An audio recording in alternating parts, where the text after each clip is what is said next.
किसान भाई नमस्कार, मैं पुनीत सिसोदिया। किसान भाई आज की इस वीडियो में मैं आपको 6 ऐसे पॉइंट्स बताने वाला हूं जिनको यदि आप फॉलो करते हैं जब भी आप अपनी फसल पर स्प्रे करेंगे, यदि इन 6 पॉइंट्स को फॉलो करते हैं तो आप कोई भी केमिकल का स्प्रे करते हैं तो वो आपको 100% रिजल्ट देगा। अक्सर हमारे किसान भाई हमें कमेंट करते हैं कि हमने इस केमिकल का स्प्रे किया है, इस कीटनाशक का, इस फंजीसाइड का, तो हमारा जो कीट है या फंगस है वो कंट्रोल नहीं हो रहा है। तो यदि जो मैं 6 पॉइंट्स आपको बताऊंगा, यदि इनको फॉलो करते हुए आप स्प्रे करते हैं तो 100% आपका रिजल्ट मिलेगा, कीट आपका कंट्रोल हो जाएगा और जो फंगस आपकी कंट्रोल हो जाएगी। तो वो कौन कौन से पॉइंट्स हैं इसमें समझते हैं और कैसे फॉलो करना है ये भी जानते हैं। देखिए, यदि आपको हमारा वीडियो अच्छा लगे तो वीडियो को लाइक कीजिएगा, अच्छा ना लगे तो आप इसको डिसलाइक भी कर सकते हैं। और हम जो कंटेंट आपके लिए बनाते हैं, जो वीडियोज़ बनाते हैं, यदि वो आपको यूजफुल लगते हैं, आपके लिए कुछ हेल्पफुल होते हैं, तो आप इस चैनल को सब्सक्राइब भी कर सकते हैं। तो चलिए जानते हैं वो 6 पॉइंट क्या है। Point number 1, timing of spray. देखिए, टाइमिंग ऑफ स्प्रे यानी कि स्प्रे करने का समय बेहद ही जरूरी है। यदि आप केमिकल का अच्छा रिजल्ट लेना चाहते हैं तो सही समय के साथ यदि स्प्रे करते हैं तभी उसके काफ़ी अच्छे आपको रिजल्ट मिलेंगे। सही टाइमिंग क्या है? देखिए, वेदर के अकॉर्डिंग, सीजन के अकॉर्डिंग जो टाइमिंग है वो चेंज हो सकती है। मान लीजिए समर का सीज़न है, गर्मियों का सीज़न है, तो उस समय जो आपको जो टाइमिंग रखनी है वो रखनी है सुबह को, मॉर्निंग में। जैसे ही ओस उतर जाती है पत्तों की, ओस उसमें नहीं होनी चाहिए। ओस उतरने के बाद आप स्प्रे कर सकते हैं और फिर 11 बजे तक आप स्प्रे कर सकते हैं। 11 के बाद फिर स्प्रे ना करें, क्योंकि 11 के बाद जो टेम्परेचर है वो हाई हो जाता है। उस टाइम पे यदि आप स्प्रे करते हैं तो दिक्कत आ सकती है। उसके बाद शाम को 5 या 5:30 बजे से पहले पहले हमें स्प्रे कर लेना है। शाम के टाइम 3 बजे स्टार्ट करें और 5 या 5:30 से पहले पहले कर लें। देखिए, जब भी आप स्प्रे बंद करने वाले हैं, यानी कि शाम के समय आपने स्प्रे बंद किया है, तो उसके बाद स्प्रे स्टॉप करने के बाद सूरज छिपने में लगभग 2 घंटे का टाइम होना चाहिए, 2 से ढाई घंटे का टाइम होना चाहिए। क्योंकि मान लीजिए, मैंने देखा है बहुत सारे किसान भाई रात को स्प्रे करते हैं, तो उस समय क्या होता है, देखिए, जब जो हमारा सूर्य है, सन है, वो एब्सेंट रहता है, यानी कि सूर्य छिप जाता है, तो उस स्थिति में क्या होता है कि पत्तियों में स्टोमेटा होते हैं, तो स्टोमेटा उसके बंद हो जाते हैं।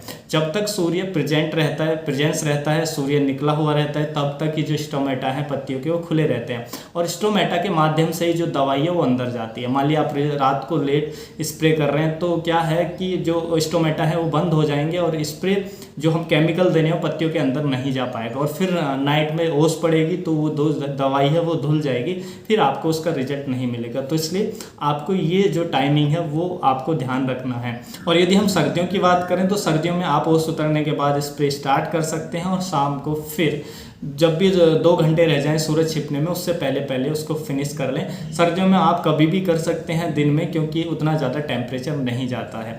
तो टाइमिंग ऑफ स्प्रे बहुत ही ज़रूरी है यदि आप अच्छा रिजल्ट लेना चाहते हैं। तो चलिए अब चलते हैं हम पॉइंट नंबर 2 की तरफ। पॉइंट नंबर 2 है हमारा डू नॉट मिक्सिंग। जी हाँ, जो हमारे केमिकल हैं उनको हमें किसी अन्य केमिकल के साथ मिक्स करके स्प्रे नहीं करना चाहिए, स्पेशली जब आपकी फसल पर कीट का अटैक है या फंगस का अटैक है। देखिए, जब हम केमिकल को किसी अन्य केमिकल के साथ मिक्स करके स्प्रे करते हैं तो उसके जो रिजल्ट है वो उतने अच्छे हमें नहीं मिल पाते हैं। तो इसलिए डू नॉट मिक्सिंग आप ना करें। मिक्सिंग आप जब करें जब आपको लगता है कि फंगस का भी अटैक है और कीट का भी अटैक है, तो आपकी मजबूरी है उस टाइम पे मिक्सिंग करें। और मिक्सिंग के टाइम पे आपको ये पता होना चाहिए कि इन जो केमिकल हम मिक्स करने वाले हैं इनकी कंपेटेबिलिटी है और इनका जो स्प्रे करते हैं उनका रिजल्ट आता है, यानी कि ये आपस में रिएक्ट नहीं करते हैं और इनका जो पीएच है वो भी लो नहीं होता है। देखिए, बहुत से केमिकल होते हैं जब हम उनके एक साथ मिक्स करते हैं तो उनका जो पीएच है वो भी बहुत ज़्यादा लो हो जाता है, जिससे जो हमारे जो पत्तियां हैं वो बर्न हो सकती हैं, उसमें दिक्कत आ सकती है। तो इसलिए ये आपको ज़रूर ध्यान रखना है। तो स्पेशली जब भी आपकी फसल में कोई कीट का प्रकोप है, फंगस का प्रकोप है, तो फिर आप कोई भी उसके साथ जो केमिकल का हम स्प्रे करने वाले हैं उसके साथ कोई भी हम जो हमारा खाद है जैसे NPK वगैरह का आप उसमें मिक्स ना करें या कोई अन्य केमिकल को मिक्स ना करें, फिर आप उसका सेपरेट ही स्प्रे करें। अब चलते हैं हम पॉइंट नंबर 3 की तरफ। Point number 3, don't repeat a chemical again and again. जी हाँ, किसी भी केमिकल को आप बार बार स्प्रे ना करें। हमारे किसान भाई क्या करते हैं, मान लीजिए उन्हें किसी भी केमिकल का एक अच्छा रिजल्ट मिल गया है तो वो बार बार उसी केमिकल का स्प्रे वो करते रहते हैं। तो इससे क्या है, वो जब हम एक ही केमिकल का स्प्रे करते हैं तो या फंगस है या कोई कीट है तो वो क्या है, उस जो हम केमिकल का स्प्रे कर रहे हैं उसके प्रति रेजिस्टेंस पावर डेवलप कर लेता है। तो कुछ समय बाद फिर उसका हमें रिजल्ट देखने को नहीं मिलता है। तो इसलिए आप लगातार 2 स्प्रे से ज़्यादा एक केमिकल के स्प्रे ना करें। उसके जब उससे ज़्यादा यदि आपको स्प्रे करने पड़ रहे हैं तो फिर आप दूसरा केमिकल उसमें चेंज कर लें, यानी कि 2 स्प्रे यदि आपने किसी एक केमिकल के एक बार कर दी हैं क्रॉप पे, फिर आप उसके बाद किसी अन्य केमिकल का ही स्प्रे करें जो इस कीट पर काम करता है। देखिए आप क्या करें कि कोई भी आपके फसल पर कीट है या फंगस है तो आप 2 अलग अलग उसी पे काम करने वाले 2 अलग अलग केमिकल परचेज कर लें। तो एक बार एक केमिकल का स्प्रे करें, एक बार एक केमिकल का स्प्रे करें, इससे आपको अच्छे रिजल्ट मिलेंगे और 100% रिजल्ट मिलेंगे। देखिए किसान भाई सोचते हैं कि हम 2 केमिकल परचेज करेंगे तो उससे हमारा खर्चा बढ़ जाएगा, लेकिन ऐसा नहीं है। मान लीजिए आप एक केमिकल के पूरी क्रॉप पे 4 स्प्रे करने वाले थे, लेकिन अभी आप क्या करेंगे, उसके 2 स्प्रे करेंगे तो उससे जो उसकी क्वांटिटी आपको कम परचेज करनी पड़ेगी और जो आधी क्वांटिटी आपने परचेज करनी पड़ेगी और आधी क्वांटिटी के आपके पैसे बच जाएंगे, उससे आप दूसरा केमिकल उसी क्वांटिटी में परचेज कर लें। इससे आपका खर्चा वही रहेगा, लेकिन जो आपके रिजल्ट हैं क्रॉप पे वो आपको अच्छे देखने को मिलेंगे। अब चलते हैं पॉइंट नंबर 4 की तरफ। पॉइंट नंबर 4 है कि choose the chemical according the season. जी हाँ, सीजन के अकॉर्डिंग यानी कि सीजन के अनुसार ही जो हमारा केमिकल है उसको चूज करें। आप जानते हैं जो हमारे केमिकल मार्केट में मिलते हैं वो मोस्टली 2 प्रकार के होते हैं। एक तो जो कॉन्टैक्ट होते हैं, एक सिस्टेमिक होते हैं। सिस्टेमिक क्या होते हैं, जब हम उनका स्प्रे करते हैं तो प्लांट के अंदर एब्जॉर्ब हो जाते हैं, और कॉन्टैक्ट क्या होते हैं कि वो हम उनका स्प्रे करते हैं तो वो पत्तियों पर चिपके हो रहते हैं और प्लांट के अंदर एब्जॉर्ब नहीं होते हैं, तो वो पत्तियों पर चिपक कर ही अपना काम करते हैं। तो यदि आपको मान लीजिए रेनी सीजन के लिए केमिकल का स्प्रे करने वाले हैं तो रेनी सीजन में कभी भी रेन हो सकती है, तो इसलिए उस समय में आप सिस्टेमिक इंसेक्टिसाइड ही चूज करें। क्योंकि यदि आपको लगता है 2-3 घंटे का आप ऐसा कोई टाइम निकाल लेते हैं जिसमें 2-3 घंटे बारिश नहीं होने वाली है, उस टाइम पे आप स्प्रे कर देते हैं और जो सिस्टेमिक इंसेक्टिसाइड है वो 2-3 घंटे तक आपके प्लांट पर रह जाता है, तो पत्तियां उसको अपने अंदर एब्जॉर्ब कर लेती हैं। उसके बाद बारिश भी हो जाती है तो उसका जो सिस्टेमिक इंसेक्टिसाइड का रिजल्ट है वो हमें अच्छा मिलता है। और मान लीजिए आप यदि कॉन्टैक्ट इंसेक्टिसाइड का जो रेनी सीजन है उसमें उसका स्प्रे करते हैं तो जो जब तक वो पत्तियों पर चिपका रहेगा तो अपना काम करता रहता है। मान लीजिए 5 से 6 घंटे बाद बारिश हो जाती है तो वो धुल जाएगा, फिर उसका आपको रिजल्ट नहीं मिलेगा। तो इसलिए रेनी सीजन में आपको सिस्टेमिक इंसेक्टिसाइड का ही ज़्यादा से ज़्यादा उपयोग करना चाहिए। उसके बाद आता है point number 5। Point number 5, the soil of the field should not be dry. जी हाँ, जब भी आप स्प्रे कर रहे हैं तो आपकी जो खेत की मिट्टी है वो एकदम ड्राई नहीं होनी चाहिए, सूखी नहीं होनी चाहिए, उसमें नमी होनी चाहिए, तभी आप स्प्रे करें। एकदम जब यदि आपकी सॉइल ड्राई है तो पहले उसमें सिंचाई करें और सिंचाई करने के अगले दिन यानी कि 1 दिन बाद ही स्प्रे करें।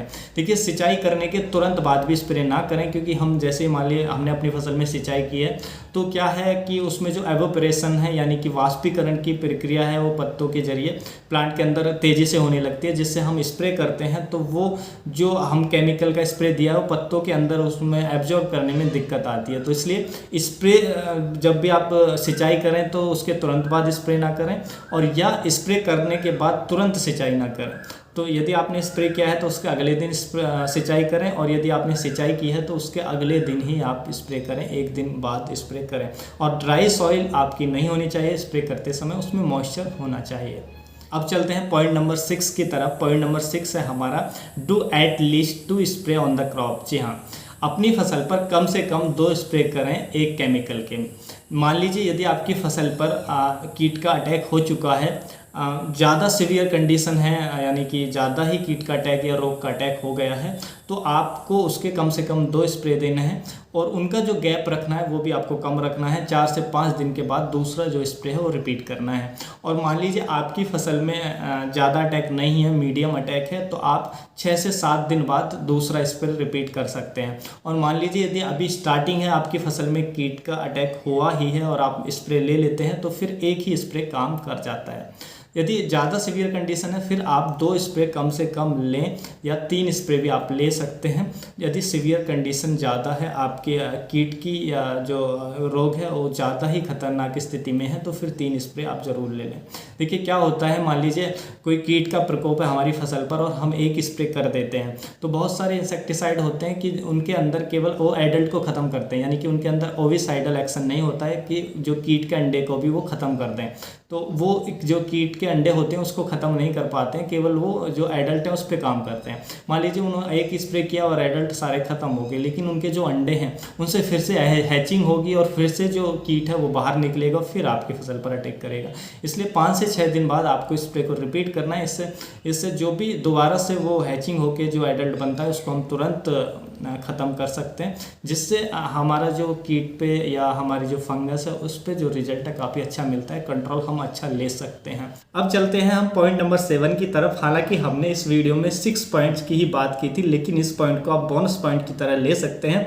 पॉइंट नंबर 7 में आपको ध्यान रखना है, जब भी आप अपनी फसल पर स्प्रे करते हैं उस समय आपकी फसल में वीड्स नहीं होना चाहिए। यदि आपकी फसल में वीड्स है तो पहले वीड्स को जल्दी इमीडिएट रिमूव कराएं, उसके बाद आप स्प्रे करें तो आपको रिजल्ट अच्छा मिलेगा। क्योंकि मान लीजिए आपकी फसल में वीड्स है और आप अपनी क्रॉप पे स्प्रे कर देते हैं तो उससे क्या होगा, फसल पे जो कीट है वो तो कंट्रोल हो जाएगा, लेकिन जो आपकी वीड्स में खरपतवार में जो कीट छिपा बैठा है वो ख़त्म नहीं होगा। बाद में वहीं से वो जो कीट है आपकी फसल पर अटैक करेगा, इससे आपका जो कीट है वो कंट्रोल नहीं होगा। इसलिए वीड्स फ्री क्रॉप आपकी होनी चाहिए यदि आप जो कीट है उसको अच्छा कंट्रोल करना चाहते हैं, और कीट आपकी फसल में ना आए उसके लिए भी आपको वीड्स को कंट्रोल रखना चाहिए अपनी फसल में।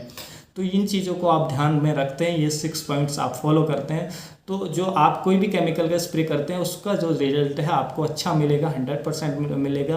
कीट आपका बिल्कुल कंट्रोल हो जाएगा, डिजीज आपका कंट्रोल हो जाएगा। तो किसान भाइयों, यही थी आज की जानकारी। अच्छी लगी तो वीडियो को लाइक कीजिएगा, अन्य फार्मर के साथ इसको शेयर जरूर कीजिएगा ताकि उन तक भी जानकारी पहुँच सके। मिलता हूँ आपको किसी अन्य यूजफुल जानकारी के साथ, तब तक के लिए आप अपना ख्याल रखिएगा। धन्यवाद।